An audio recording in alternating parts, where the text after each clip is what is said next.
So over the course of the past couple of days, there's been this kind of theme coming out on a few websites that YouTube has a child exploitation problem.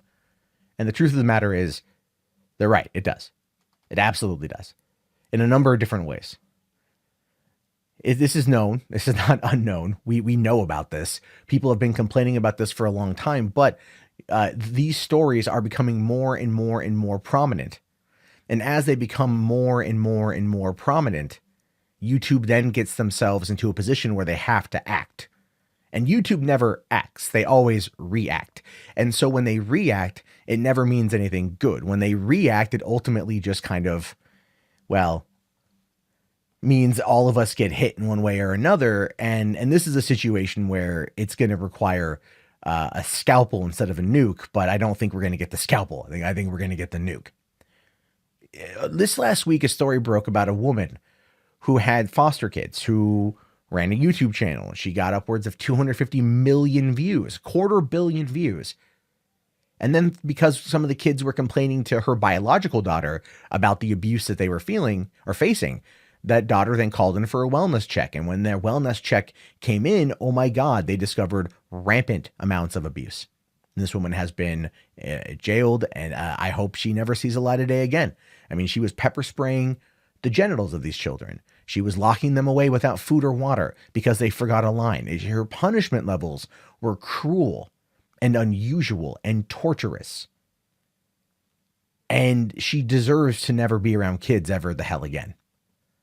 And she did this over the pursuit of money.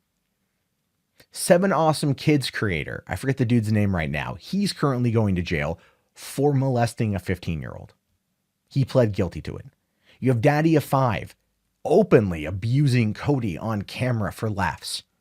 And it wasn't until the YouTube community spoke up that they were able to go and shut this down. But the difference between Daddy of 5, by the way, the Martins right now are clearly going, we're not the worst parents on YouTube. No, you see, you're still up there. They were public about it. They were forward about it. That was their downfall. That was their downfall. Because they put it out there for the world to see, and the world reacted. Then what you have is this other woman who did everything behind the camera. And it wasn't until one of the kids was able to tell that woman's biological daughter about it that something was able to be done. Which is good, because those kids are now in a much better place. I don't know if the foster system is a much better place, but it's better than where they were at. So then the question becomes, what is YouTube going to do about this? Because a content featuring kids is a multi-billion-dollar a year industry. Look at Ryan's toy reviews. This is what he's like, 11-year-old kid? I don't know how old. He's young. He's a young kid. I saw an article pop up on The Guardian, I think it was The Guardian, that asked the question, is he being exploited? And the truth of the matter is, yes, he is. He absolutely is. If you are a content creator on this platform, you are being exploited because you are the commodity. This is all personality-driven content 9 times out of 10. So you are the commodity. People come for you. And people have kids and they want their kids to watch content on YouTube, and YouTube is literally accessible from almost any device. I'm pretty sure a digital catheter will have access to YouTube in the future. It's everywhere. Google wants it everywhere because they get the most play on it. And so parents just want to give their kids a device and get them to watch something to shut them up. So they pop on YouTube Kids. Oh, and they come across some of these videos. And then happens is the kids who are in those videos, the talent ends up becoming famous, becoming popular, and they blow up. And I'm talking they blow up. I'm talking they make so much money. And money, as we've seen in these situations, is ultimately what corrupts. So what is YouTube to do about it? What can YouTube do about it? Not much, unless they are somehow going to work with local governments and local municipalities to send, CPS welfare checks, like a social worker, to these people's houses in order to get them to go undergo a check to go, okay, you're not abusing your child. You can now allow for monetization on the platform. They can't do that, obviously. It's ridiculous to even suggest it. However, what YouTube is going to find themselves in the position of is having to react. And remember, YouTube doesn't act or even really respond. They react. And when they react, it impacts everybody. It's one of the reasons why that Matt's What It Is video got so many people worked up, because he was upset because there were creepy people in the comment section of these children's videos. So much so that it got YouTube to react by cutting off the comment section on innocuous videos. And then them defending their own actions because they were like, we got to protect the kids. Because YouTube, again, 400 hours of content uploaded every single minute, 72 hours of content uploaded every single day. Their bots can only do so much. They do a lot, but they can only do so much, and they do not have the manual power resources in order to go in and to stop this crap from happening. And that is part of the problem with the platform in its current form. And I don't know if it's ever going to change. I'm not suggesting that it changes. This is just a reality that we live with. So when it comes to dealing with the prospect of child exploitation on YouTube, the only real way for them to combat this is to outright ban children under the age of 18 from uploading content, which is not going to fly with some people out there, because kids are going to feel this is how they express themselves, and YouTube has a 13 and older policy for creating an account. But keep in mind, you cannot sign up for monetization unless you use an AdSense account, and you can't open an AdSense account until you use your social security number, which pretty much doesn't mean you're able to really do it until you're, I think, 18. I could be wrong on that front. I don't know anyone who's been under the age of 18 who's been able to create it, but I assume you're entering into a contractual agreement with YouTube, and to agree to a contract, you have to be 18. So that could be what they do. They can sit there and say, you are not able to post content if you are under the age of 18. If you want to, even if you have parental permission, they may still block it.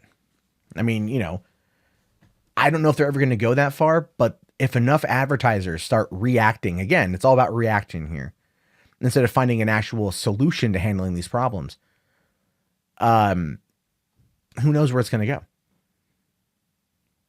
I had thought about doing a vlog series with my daughter after she was born, because I have a just cute kid, and like, I'm a stay-at-home dad, so I can work with my kid, No. No. I opted out of that one pretty quick. I'm glad that I did, because I don't want there ever to be any kind of insinuation of anything. I don't want my daughter to be subjected to some of the horrors that come out of the child-based entertainment here on the platform. I wouldn't want my daughter to open up YouTube and go, oh, I wonder what this guy says, and it's something so vile, terrible, and nasty that it scars her for life.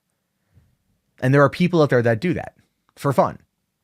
They like to leave those comments, whether they get some kind of sexual gratification off of it or just some weird, sick gratification off of it. They do it. We live in a very dark, twisted world, especially when it comes to the anonymity of the internet.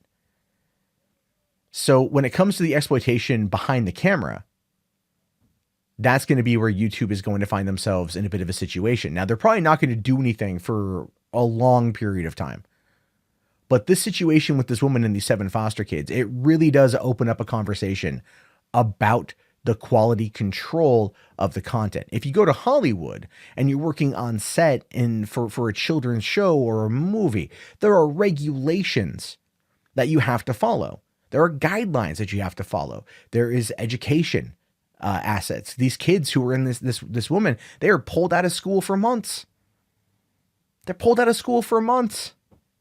And they get more views than people on the Disney Channel do. But the people who work on the Disney Channel, they have their education. They have an agent. They have to make sure that there are handlers on set, that they're being safe, that they're protected. There are things that the unions do in order to make sure that these kids are looked after. There's none of that on YouTube. That, of course, is the absolute Wild West of this situation. And eventually regulation comes to all of it. And it comes to it after a few bad people ruin it for everybody else. I don't know how to fix this problem, but I feel like we're going to start seeing more of it. Daddy-O5 2 years ago, next month, was a shocker. It really knocked a lot of things on its ear in regards to child-based content and what happens on screen. Then we find out more about the comment section and what's happening in the comment section. Then we see how the comment section starts influencing the content, as in the case of Toy Freak Blogs. how it started getting weirder and creepier and a bit more odd. And it felt like it was very much directed by the comment section. Then we get 7 Awesome Kids and his actions behind the camera with a 15-year-old girl. Then we get this story of children being outright abused in horrible, terrible ways. There's escalations here. And it's not that things escalated in regards to like, you know, like as a natural progression. What I mean by that is like our understanding of them, our learning of them is escalating. And I don't think this is going to be the last one. So yeah, there is a child exploitation problem on YouTube and they're going to react. And I just don't know what that's going to be. So my question to you is, what are your thoughts? How would you solve a problem like this? Is there any way to solve a problem like this? And do you think that if they do anything, it's going to impact everyone, despite them saying that they will try to limit it to the scope of what they're trying to fix? Let me know in the comments below.